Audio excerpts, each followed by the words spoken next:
no sabemos, ¿no? Aquí seguimos en la dichosa palabra, ahora sí, temporada número 12, así que bienvenidos a todos a esta hora. Y antes de irnos, porque todavía nos quedan bastantes palabras y han sido muchas las preguntas que nos han hecho durante este tiempo de asueto, vacaciones, descanso, quién sabe. Pausa. Eduardo González, por ejemplo, nos pide hablar del concepto de la ijtihad en el Islam. Y eso me suena a que es de ventanilla 17 de mi derecha. Pues, está bien padre porque eso es ¿Cómo yo se que escribe? doy ijtihad, o sea, no lleva nada en la- con entre la H, I y la T. exactamente, con H. ¿Quién determina cómo se transcriben al español las palabras del árabe? Pues los arabistas, ¿no? Los arabistas son los que... Porque luego hacen muchos cambios, ¿no? Sí, muchos cambios. Muchos cambios, por Muchas ejemplo, variantes. muchas variantes. Por ejemplo, la palabra Corán, ¿no? Corán, a veces la Con encuentra C, con uno K, con con K, H. con C, con H Q. intermedia, o, Sí. o Con Q incluso, sí. Exactamente, o con Q. Pero Q y no está apóstrofe. determinado. Corán, para poder decir ya. Corán, ¿no? O sea, depende un poco... Cómo se escribe es muy difícil. Cómo se escribe, pues Es, como... es muy difícil, es que es lo que pasa con muchas traducciones de palabras, ¿no? O sea, ¿por qué nosotros decimos Londres y no decimos London, no? O sea, Sí. ¿por qué tratamos de decir Londres? No, pues es simplemente porque en el uso, pues ya se hizo en español Sí, así. pero aunque seamos muchos países de habla hispana, todos escribimos Londres, no anda uno escribiendo London Claro, como y que hubo otro alguien que lo Londres, sí. tradujo. Exactamente. Bueno, ¿Y la pero no ha Itihad? pasado lo O mismo como con la la yihad, literatura. ¿no? Como la La yihad, Itihad. pues unos ponen... Bueno, la yihad, el concepto de Itihad a mí siempre me parece Eduardo padre González nos porque está escuchando. tiene que ver con que tenemos a veces una imagen muy deformada, evidentemente por los acontecimientos contemporáneos, por la cercanía, ¿no? La perspectiva de la modernidad en el mundo islámico, nos deforma un poco lo que es a lo mejor y ha sido históricamente, ¿no?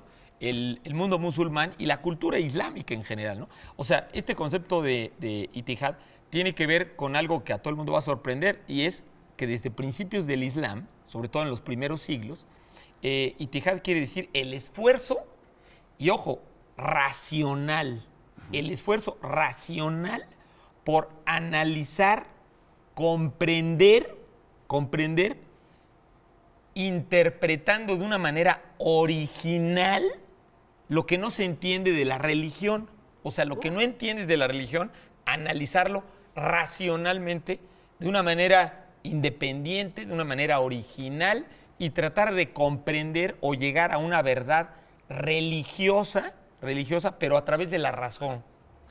Este concepto, que a todo el mundo le va a sorprender que exista en el Islam, Pero a mí no me sorprende porque es un poco como, digamos, como la teología. La teología, no solamente la cristiana, sino La islámica. La islámica. La islámica, ¿no? Finalmente, pues son Surawardi. esfuerzos racionales por comprender misterios que están supuestamente más allá de la razón, ¿no? Exactamente, pero el chiste es que el concepto es de que todo musulmán, porque el concepto realmente tiene que ver con esfuerzo, debe hacer ese esfuerzo, Ah, ok. ¿no? Entonces, teóricamente es una invitación a que todo musulmán, pues, autoanalice y interprete como bien le enseña su razón, ¿no? De una manera independiente y original de los eruditos y trate de comprender las verdades de la religión. Y evidentemente este concepto fue muy rico y abrió al Islam y lo convirtió en algo muy incluyente en los primeros siglos del Islam. O sea, todo el mundo tenía el permiso incluso de analizarlo. El concepto se derivó de que Mahoma mismo, sabía que muchas cosas pues no venían en la revelación que el arcángel Gabriel le había dicho, o sea, del Corán. Y entonces Mahoma inventó ya en vida de Mahoma la ijma, que quiere decir pues el acuerdo. Entonces Mahoma a veces decía, pues sobre esto no sé qué tenemos que hacer. Y entonces hacían un acuerdo, ¿no? En el patio ese que fue la primera mezquita que tenía Mahoma, y ahí discutían y llegaban a un acuerdo. Pero en el momento que murió Mahoma y pasó mucho tiempo, empezaron a pasar las décadas, pues ya eran tantos los musulmanes que no podían juntarse todos los musulmanes, los seguidores de Mahoma, para llegar a un acuerdo sobre las dudas o los cuestionamientos que no estaban claros, las imprecisiones de la revelación. Y entonces fue cuando se les ocurrió imponer eso de la hikma, que quiere decir que Dios pues, ha de dejar que cada quien racionalmente analice y trate de entender a su leal saber y entender. Entonces el concepto sí es posterior a Mahoma. Claro, es más o menos posterior, de las primeras décadas posterior a Mahoma. Ahora, lo que sucedió fue que a partir del siglo XII, fundamentalmente del siglo XIII del Islam, en el momento que los grandes estados musulmanes, de las grandes organizaciones políticas y también las grandes organizaciones clericales, empezaron a ver amenazada su hegemonía, su poder, y empezaron a decir que la itijad, la puerta de la itijad estaba cerrada, que Dios ya la estaba cerrando, o sea que ya no se valía reinterpretar. Pero muchos eruditos, como Averroes, empezaron a decir, no, ¿por qué? ¿Quién ha dicho que la itijad está cerrada? Al contrario, hay que seguir investigando y analizando y todo. Entonces, un poco en el Islam contemporáneo, sobre todo los sunitas, han insistido que la puerta de la itijad está cerrada. Y en cambio los chiitas no. Los chiitas siguen considerando que la interpretación libre está abierta. Ahora, el problema es que la gente pues, se deja presionar por los el clero, los eruditos, y exactamente, y entonces pues tienen miedo un poco de esta interpretación y de pero decir sí que esta interpretación pues el miedo no anda en burro porque es un miedo muy comprensible. Claro, sí, porque es también tiene que ver con las infalibilidades pues de las interpretaciones en la Iglesia Católica. ¿Sí? Sí. Que también es, o si la puerta está cerrada, o si hay huequitos, o si se puede ver por la cerradura. ¿Qué tanto puedes tú meterte ahí, no? Esto que dices con lo que abriste, a mí me recuerdo un libro que es, ¿te acuerdas de esa colección de El Diccionario del Amante de la India, del amante? Hay un diccionario del amante del Islam que precisamente viene con muchas entradas, de estas entradas, pues tipo diccionario, ¿no? Sobre esos conceptos.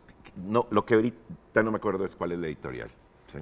Donde está lo Javier. Sí. Y el del amante de la India es fabuloso. Sí, es fabuloso. Y hay el amante de Grecia también. Y hay uno de Vargas Llosa, del amante de América Latina.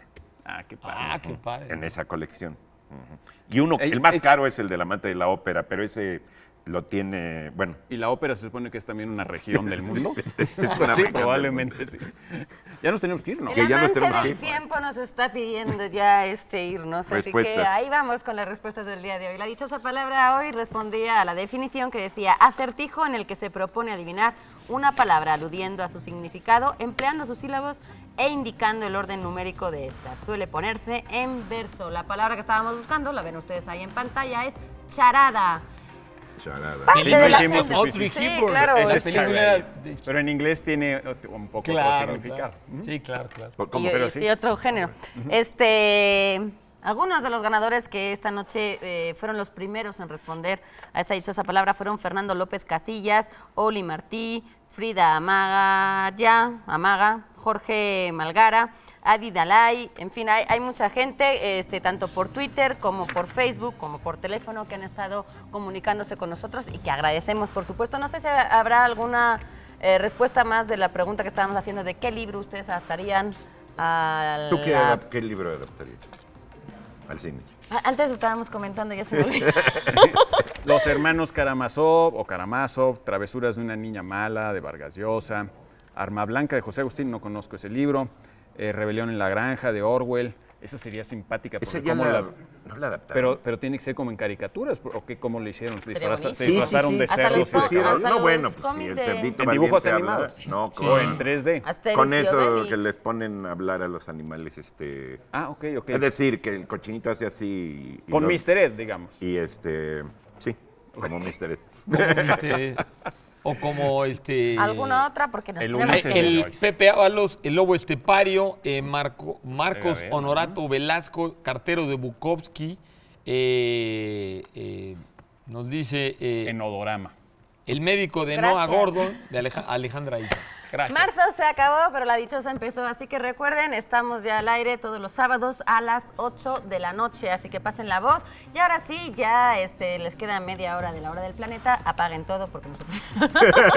Pasen buena semana, buen domingo, nos vemos. Hasta luego. Ahora ya sí, hagan lo que quieran.